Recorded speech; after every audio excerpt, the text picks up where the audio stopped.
Hello and welcome to the Find Your Flow 3 Steps to Flow mini course. This is the cash flow video, so thank you for joining us here today.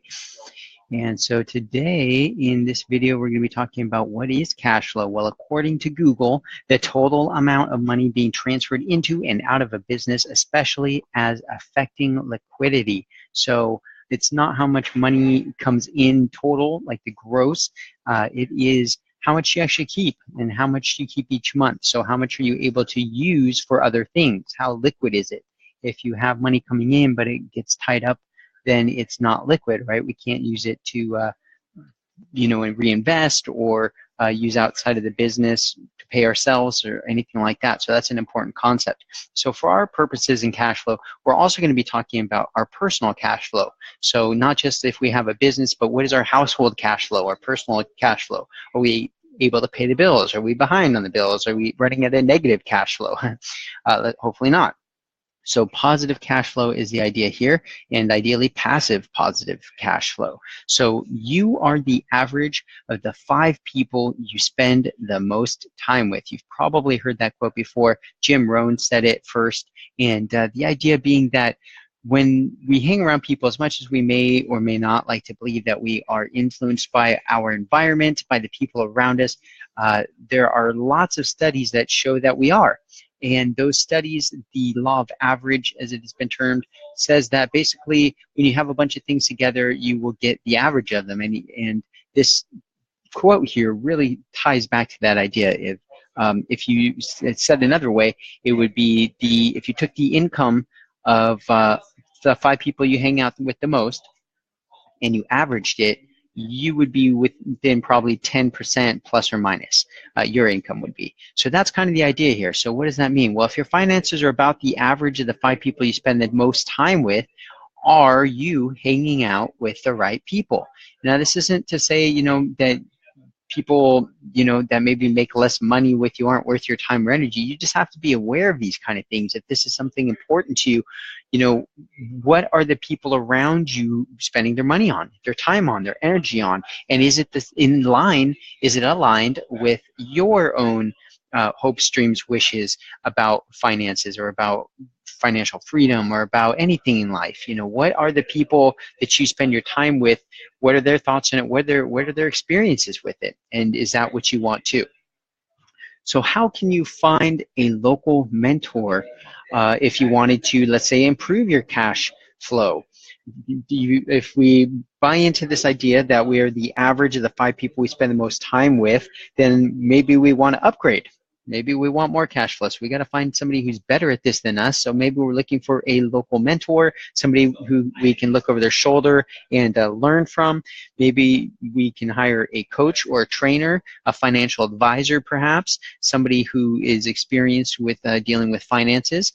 What kind of books, CDs, audio, or video programs can you find to help you hit that next level? So education, right? Investing in ourselves with education and starting to get a better financial understanding, better financial education, of course, would help us.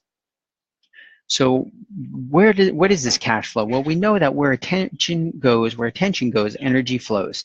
And in what ways are you able to focus more of your attention on your positive cash flow?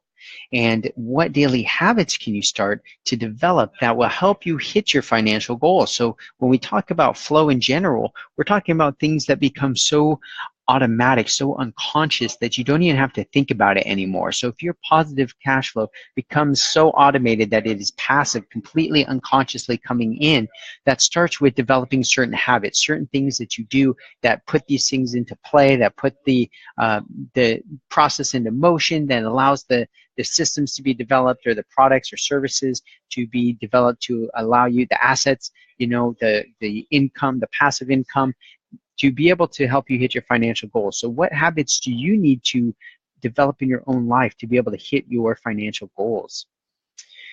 And so how do I improve my cash flow? Well, you get around people that have a better cash flow than you. That's probably one of the best ways to learn from other people that are doing it. And when you hang out with people that are very aware of it and practicing it consciously, then chances are you will too. It'll be in more conversations that you have just casually with these folks. It'll be more of what is what's place them maybe a higher value, or maybe they're spending more time vacationing because they've already got this locked in, and you can start to just pick up little habits here and there that they do unconsciously at that point, right? For folks that have been good at managing cash flow or increasing cash flow for a long time, they're doing a lot of things they're not even aware of.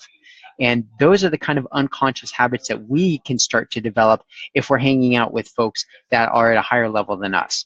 And of course, if that's not always possible, or we haven't found that person yet, or we just want to even increase that in addition to the people that we're already hanging out with, then we could read books, we could listen to audio programs, watch videos, and of course, get a mentor or coach. So how do I improve my cash flow?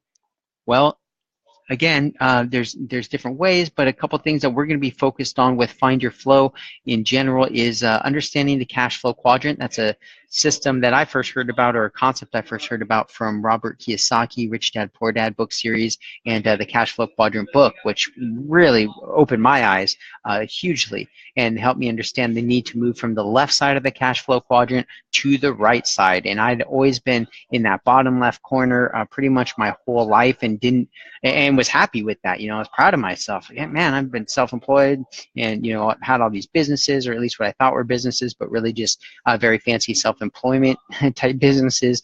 So I learned a lot from that book, and that's the kind of stuff that I like to talk about on the podcast and in interviews with people that are cash experts, cash flow managing experts, and something I want to share with you. So if you're interested in that, then you are in the right place.